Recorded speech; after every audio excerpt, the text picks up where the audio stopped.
Hai Sobat Lingkungan, bersama saya Fitri dalam program Podcast Lingkungan. Jadi tema kita hari ini itu membahas tentang bahayanya mikroplastik. Namun sebelum itu kita mau bincang-bincang terlebih dahulu mengenai latar belakang bintang tamu kita hari ini, yaitu Ibu Eni. Pagi Bu. Pagi Bu.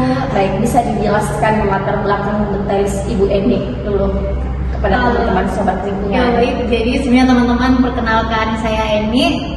Saya lulusan dari S1 Kesehatan Lingkungan di salah satu universitas di Makassar. Sekarang jadi staf sosial project di Yayasan Karya Alam dan Lingkungan. Oh, staf sosial project ya teman-teman. Kalau boleh tahu sebelum kita bahas tentang mikroplastik ini Bu, tugas Ibu di yayasan itu seperti apa? Jadi saya di yayasan sendiri karena saya sebagai sosial project, jadi saya fokus untuk membuat proyek-proyek sosial dan lingkungan yang dijalankan oleh yayasan Bu. Menarik sekali ya Sobat Lingkungan. Nah, tema kita hari ini Bu tentang mikroplastik ya. Jadi boleh tidak dijelaskan secara detail kepada Sobat Lingkungan di rumah, apa sih itu mikroplastik ya? Mikroplastik terus apa-apa saja yang bisa menjadi mikroplastik seperti itu Bu?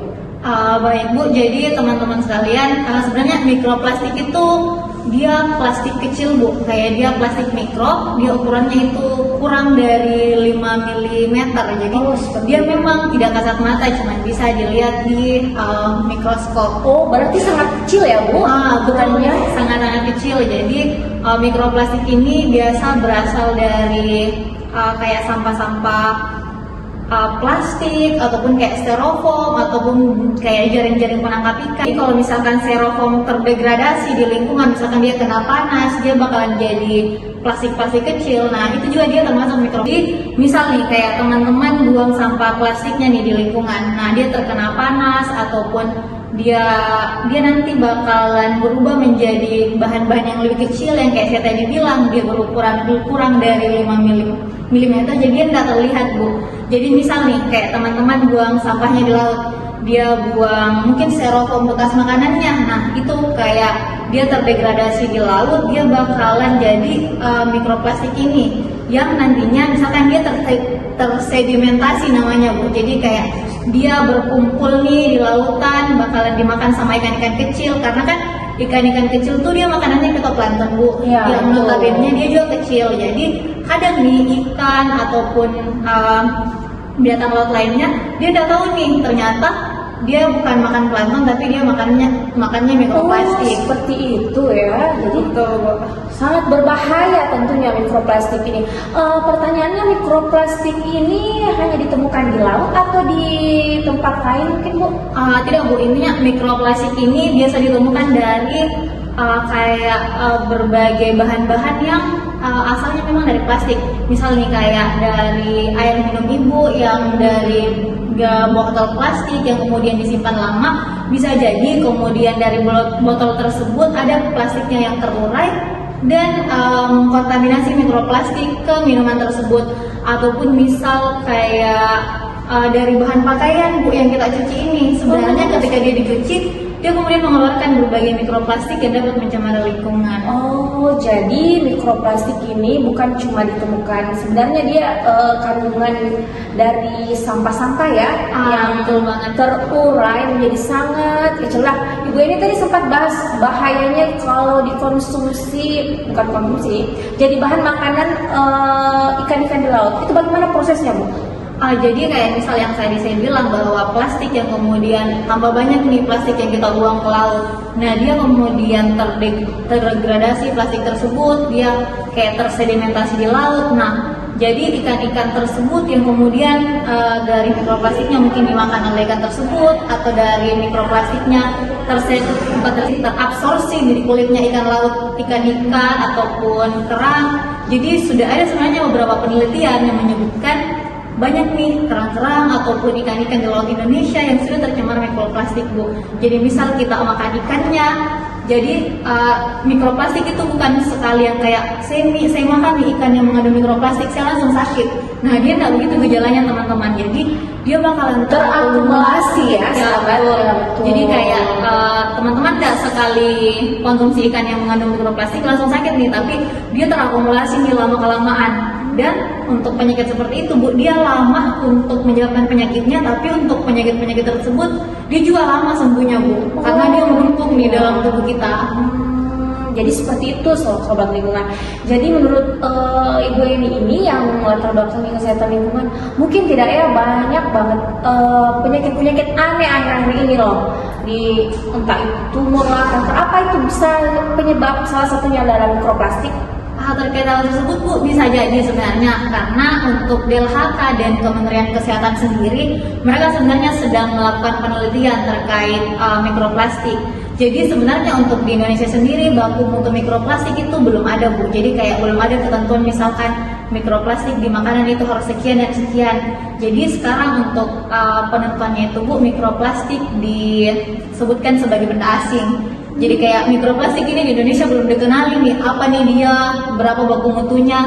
Jadi sekarang dia disebut sebagai benda asing. Untuk baku mutunya itu dia 0. Jadi benar-benar memang dalam makanan, minuman. Jadi dalam makanan pun ada loh sahabat lingkungan. Bisa jadi teman-teman, jadi kayak bahan makanan yang dibungkus plastik dan sudah lama kena panas pula, bisa jadi bahan-bahan plastiknya itu ya terurai dan menyerap masuk ke dalam makanannya dan kita makan. Ya, betul sekali Bu.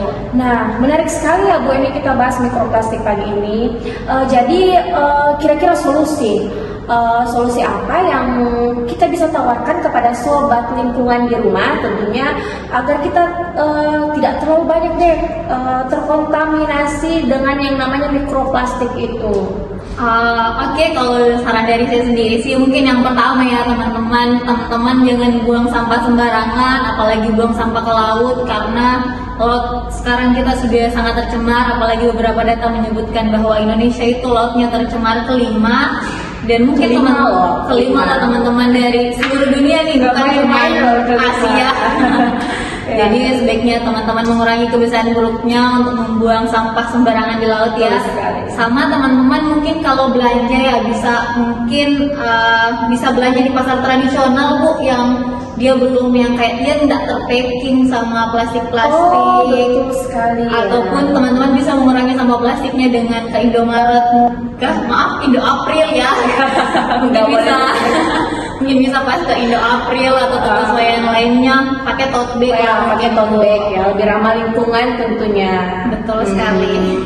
Nah, menarik sekali ya teman-teman sekalian apa yang kita bahas pagi ini. Jadi saya mau tanya lagi Bu nih. Tadi bercerita tentang ini ya, jangan buang sampah sembarangan pada pantai ya, pada saat kita ada di pantai jadi wisatawan. Bisa dijelaskan sedikit bagaimana proses mikroplastik itu bisa terkontaminasi ke dalam tubuh kita kalau kita dari menjaga pola hidup kita, utamanya pada saat kita berwisata seperti itu.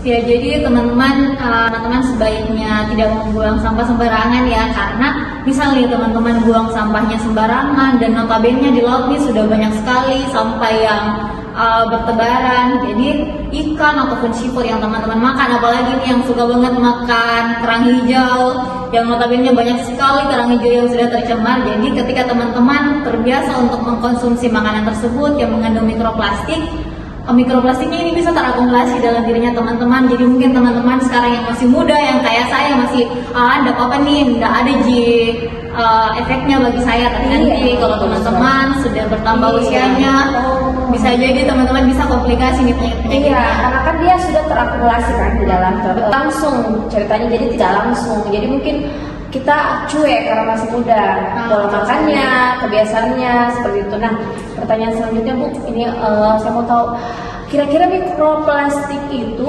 cuma bisa terkontaminasi lewat ikan tadi yang dimakan atau makanan yang dipacking? Sebenarnya dia bisa lewat kulit Bu, cuman dia tidak dia tidak seperti saat kita makan. Jadi untuk dia lewat kulit itu dia kemungkinannya sangat kecil. Cuman memang kalau lewat makanan yang kita makan itu lumayan besar Bu, bisa.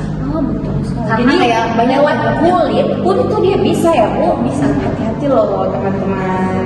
Tapi memang untuk konsentrasinya saat dimakan, karena yang kayak minuman yang mungkin kita pakai dari galon isi ulang Bu, bisa jadi karena dari proses mungkin pembersihannya itu galon, atau mungkin galonnya pas tukang galungnya jual dia kena matahari. Iya ya, jadi bahan-bahan plastiknya itu terurai sedikit-sedikit ya, masuk ke air minum bisa jadi seperti itu. Oh, jadi bahaya banget ya kalau kita mau ini ya, apa namanya, mengetahui proses-prosesnya itu, kita ketahui ternyata sangat berbahaya untuk kesehatan kita, dan tentunya kita harus menjaga pola hidup sehat. Baik. Menurut teman-teman sekalian, ada tidak yang pernah punya pengalaman tentang mikroplastik? Boleh di komen nanti di bawah, kita adakan sharing tentunya. Jadi untuk post statementnya, saya minta kepada Ibu Eni mungkin memberikan pesan terkait mikroplastik kepada sahabat lingkungan di rumah supaya kedepannya lebih bisa menjaga pola hidup sehat. Saya mungkin terakhir dari saya, kesehatan kita itu tanggung jawab kita, dan kesehatan lingkungan adalah tanggung jawab kita bersama. Jadi teman-teman, mari kita bersama-sama untuk menjaga lingkungan kita, untuk sama-sama menjaga kesehatan kita masing-masing. Karena teman-teman tahu sendiri bahwa biaya kesehatan itu mahal banget. Jadi minimal lebih baik uangnya kalian tabung atau mungkin teman-teman nongkrong daripada teman-teman gunain untuk biaya kesehatannya teman-teman. Jadi lebih bijak menggunakan plastik, lebih bijak untuk menjaga lingkungan untuk kesehatan kita bersama. Ya, terima kasih Bu. Jadi lebih baik mencegah ya daripada kita nanti mengobati. Baik, terima kasih Bu sudah hadir pagi ini memberikan informasi yang sangat penting untuk kita semua dan teman-teman dan sahabat lingkungan di rumah tentunya. Baik, akhir kata saya Fitri dalam program podcast lingkungan pamit undur. Sampai ketemu lagi di program podcast selanjutnya. See you. Bye.